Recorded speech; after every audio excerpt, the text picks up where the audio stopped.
अब हमारे साथ मंच पर, क्योंकि एक ऐसे नेता हैं जिन्होंने जब शिक्षा नीति बनाई तो वो सबसे ज्यादा सुर्खियों में आए, और उसके बाद उन्होंने एक शराब नीति बनाई, उसके बाद तो वो उससे भी ज्यादा चर्चा में आए। तो आज मनीष सिसोदिया हमारे साथ मंच पर मौजूद है और हमारी थीम है एक भारत श्रेष्ठ भारत। मनीष जी, बहुत सारे सवाल आपसे पूछने हैं, बहुत लंबे समय बाद मुलाकात भी हो रही है।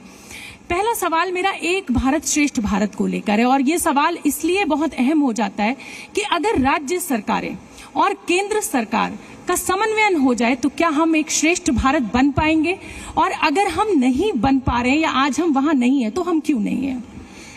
आपने बहुत सही पूछा, और मुझे लगता है एक भारत श्रेष्ठ भारत के बारे में हम श्रेष्ठ एक तो हैं हम, लेकिन श्रेष्ठ क्यों नहीं बन पा रहे हैं या कहाँ कमी रह जा रही है, उसमें सबसे बड़ी बात यही है जिसका आप जिक्र कर रही हैं कि राज्य और केंद्र, राज्य और नगर निगम या पंचायतें, इनके बीच कैसे समन्वय होगा ये देश के संविधान में बहुत अच्छे से लिखा हुआ है।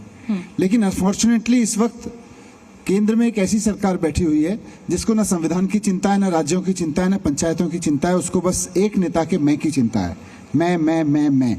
उसका नुकसान सारे राज्यों को हो रहा है, और इसलिए एक भारत श्रेष्ठ भारत में सबसे बड़ी बाधा यह है कि केंद्र में बैठी हुई सरकार राज्यों को कुछ मानती ही नहीं है। अगर अपने भारतीय जनता पार्टी के शासित राज्य हैं तो वहां ठीक है, कोई भी मुख्यमंत्री हो ले कोई फर्क नहीं पड़ता। जहां बीजेपी का शासन नहीं है वहां के राज्यों के काम लगातार रोकते रहिए, आप सरकारों को गिरा दीजिए, राज्यपालों का दुरुपयोग करिए।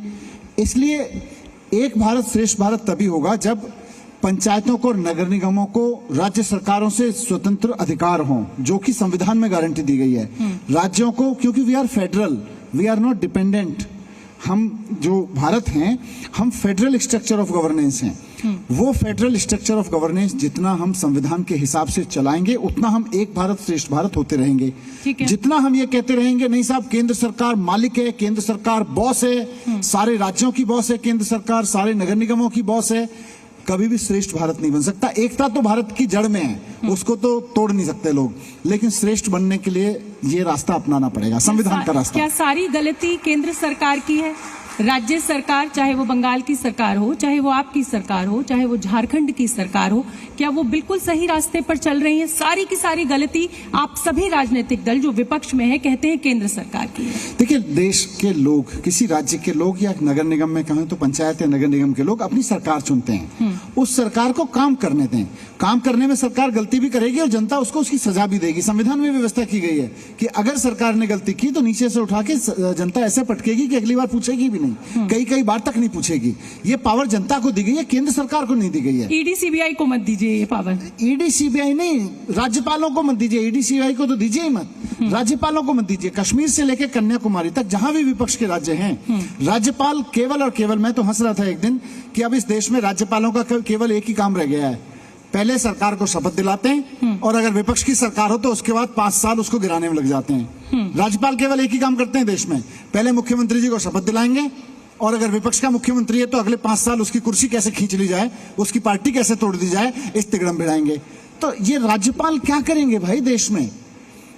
एक भारत श्रेष्ठ भारत में ईडी सीबीआई तो है ही, लेकिन फेडरल स्ट्रक्चर में सबसे बड़ी प्रॉब्लम राज्यपाल उपराज्यपाल के पद हैं, इनको खत्म कर देना चाहिए। वो बहुत बड़ी बात मनीष सिसोदिया यहाँ पर इस मंच से कह रहे हैं, जी न्यूज़ के मंच से, कि राज्यपाल और उपराज्यपाल के पद को खत्म कर देना चाहिए। चलिए अब इससे मैं आगे बढ़ूंगी, केंद्र और राज्य की लड़ाई से सवाल आगे भी लूंगी इस पर।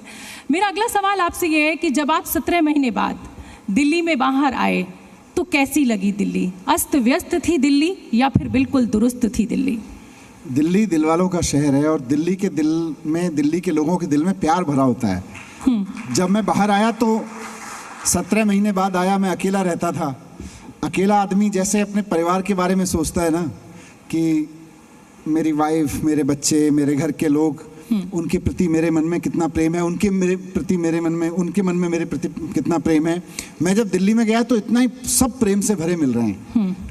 गवर्नेंस में ऊपर नीचे चीज़ें होती रहती हैं। आज एक नाली ठीक बनी है, कल उसमें पानी आएगा, फिर वो तीसरे दिन ठीक हो जाएगी। आज एक सड़क बनी है, 4 साल बाद वो टूट जाएगी, फिर बन जाएगी अगले 4 साल के लिए। लेकिन प्यार जो लोगों के दिल में है ना, वो मैं पदयात्राओं में भी जा रहा हूँ, ऐसे भी लोग मिल रहे हैं। अद्भुत प्यार है दिल्ली के लोगों में। और अरविंद केजरीवाल जी के प्रति जैसे मैं 17 महीने बाद आया तो लोग मुझसे दो ही चीज़ पूछ रहे हैं, गली गली में जा रहा हूँ मैं, आप ठीक रहे ना, ठीक हो ना आप? और वो भाव ऐसा होता है जैसे कोई अपना बहुत दिन बाद प्यार से मिलते हैं ना, एकदम कोई इफ एंड बट नहीं, बस आप ठीक हो ना मनीष जी, वेलकम बैक, ठीक तो रहे ना? मनीष जी, ये सवाल मैं दिल्ली वालों के नजरिए से ही पूछ रही हूँ। आप केंद्र सरकार पर आरोप लगाते हैं, केंद्र सरकार आपके ऊपर आरोप लगाती है, दिल्ली वासी पूछते हैं हम किसके भरोसे? अगर बिना मुख्यमंत्री के दिल्ली की सरकार चलती है तो लोग यही सवाल कर रहे हैं कि ये जो अव्यवस्था है, कैबिनेट की बैठक नहीं हो पा रही है, हम दिल्ली वालों का क्या? दिल्ली वालों को मैं आपके चैनल के माध्यम से भी आश्वस्त करना चाहता हूं, और जब से केजरीवाल जी जेल में गए हैं उन्होंने भी पूरी तरह से आश्वस्त किया है कि दिल्ली में मुख्यमंत्री, दिल्ली के लोगों ने केजरीवाल जी को चुना है। 8.5 साल 9 साल केजरीवाल जी ने जम के काम किए। इन्होंने बहुत रोकने की कोशिश की, जब जेल में नहीं थे तब भी रोकने की कोशिश करते थे। कभी मोहल्ला क्लिनिक नहीं बनने देते थे, कभी स्कूलों में टीचर्स को फिनलैंड नहीं जाने देते थे। ये तो सब मैं और केजरीवाल जी बाहर ही थे तभी की बात है, बोले टीचर्स फिनलैंड नहीं जाएंगे। इन्होंने इतने रोकने की कोशिश की, लेकिन केजरीवाल जी ने लड़ लड़ के सारे काम कराए, और थोड़े बहुत अड़चने आई बीच में अभी, लेकिन केजरीवाल जी अब बस वापस आने वाले हैं और बाहर आ जाएंगे तो और लड़ लड़ के सारे काम कराएंगे, एक भी काम रुकने नहीं देंगे। तो इसीलिए जो मनीष सिसोदिया है बाहर आ गए हैं, संजय सिंह बाहर आ गए, मोर्चा संभाल लिया है, युद्ध स्तर पर बैठकें मनीष सिसोदिया कर रहे हैं कि आम आदमी पार्टी पिछले 2 साल में जो थोड़ा पीछे गई है वो अब उसको आगे ले जाना है। और ये मैं इसलिए कह रही हूँ कि दिल्ली को आगे ले जाएं या ना ले जाएं, पंजाब को आगे ले जाएं या ना ले जाएं, लेकिन चुनावों में जम्मू कश्मीर में और हरियाणा में आम आदमी पार्टी को आगे ले जाएं। देखिए, दिल्ली में अभी सरकार है और अभी चुनाव में नज़दीक है, लेकिन समय है। पंजाब में तो अभी काफ़ी समय है, पंजाब की सरकार बहुत अच्छा काम कर रही है, दिल्ली की सरकार अच्छा काम कर रही है, जम्मू कश्मीर हरियाणा वगैरह में अभी चुनाव हैं, यहाँ महाराष्ट्र में भी हैं, होने वाले हैं। तो यहाँ पार्टी अपने अपने स्तर पर जहाँ जितनी मजबूती है, हरियाणा में हम पूरी मजबूती से चुनाव लड़ने की तैयारी कर रहे हैं। और जम्मू कश्मीर का आपने जिक्र किया, जम्मू कश्मीर में भी हमारे कार्यकर्ता हैं, उन्होंने भी इच्छा जाहिर की है हम चुनाव लड़ना चाहते हैं। मैंने बिल्कुल लड़िए, शुरुआत कीजिए, राजनीतिक सफ़र शुरुआत कीजिए।